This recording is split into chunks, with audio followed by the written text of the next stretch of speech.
Tu voudrais savoir, hein? Ouais, ouais. Il y a beaucoup de... En fait, il y a beaucoup de textes. Il y a beaucoup de textes. Mais enfin, il y a un texte assez surprenant dans le livre de Daniel, au chapitre Yud-Bet.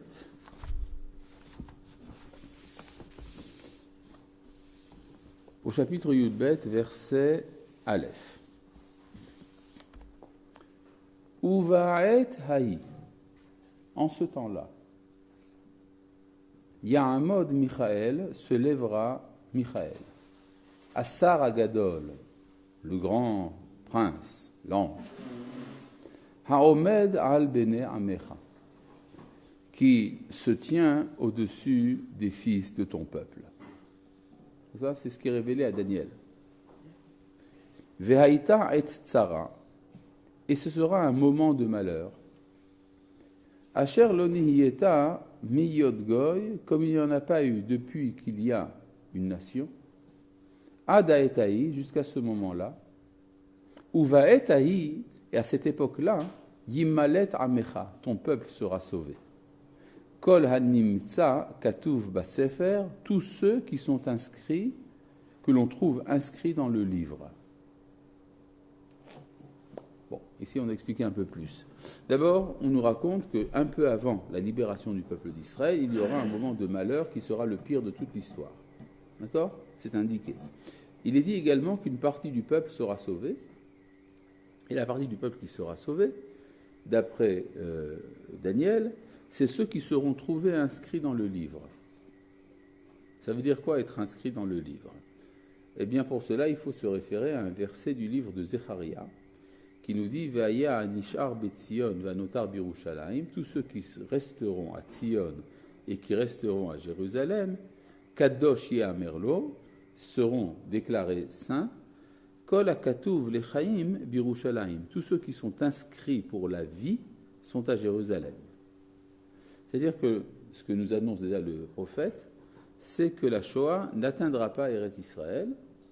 D'ailleurs, on voit la même chose dans la mention de la Shoah faite dans la Torah, dans la paracha de Haazinu, là où il est dit « Michutz teshakel cherev ou michadarim eima » à l'extérieur, l'épée désenfantera, mais à l'intérieur, il n'y aura que la terreur.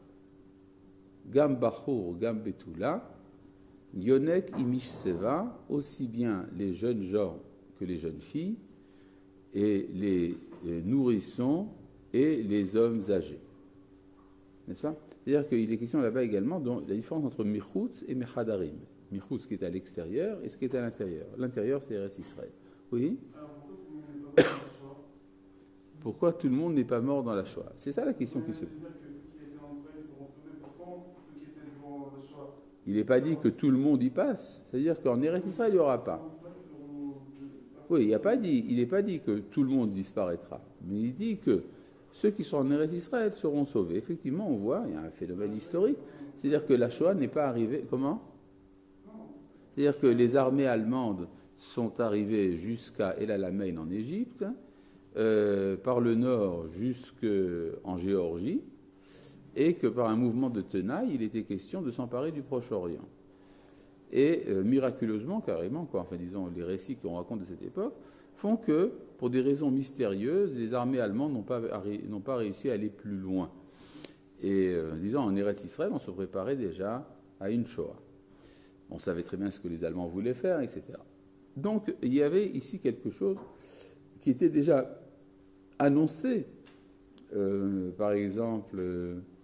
il y a la possibilité de la Shoah, d'ailleurs, est mentionnée déjà dans un livre entier du Tanakh qui ne parle que de ça. C'est le rouleau d'Esther. Vous connaissez ça ? Oui, la Megillat Esther, le rouleau d'Esther. Eh bien, lui aussi nous parle d'une Shoah évitée d'ailleurs, qui a pu être évitée. Mais elle a été possible. Donc, il y a une sorte de logique dans l'histoire. Il y a des moments de l'histoire où l'éventualité de l'extermination existe, mais cette éventualité peut être repoussée. Et la question qui se pose, c'est « mais pourquoi »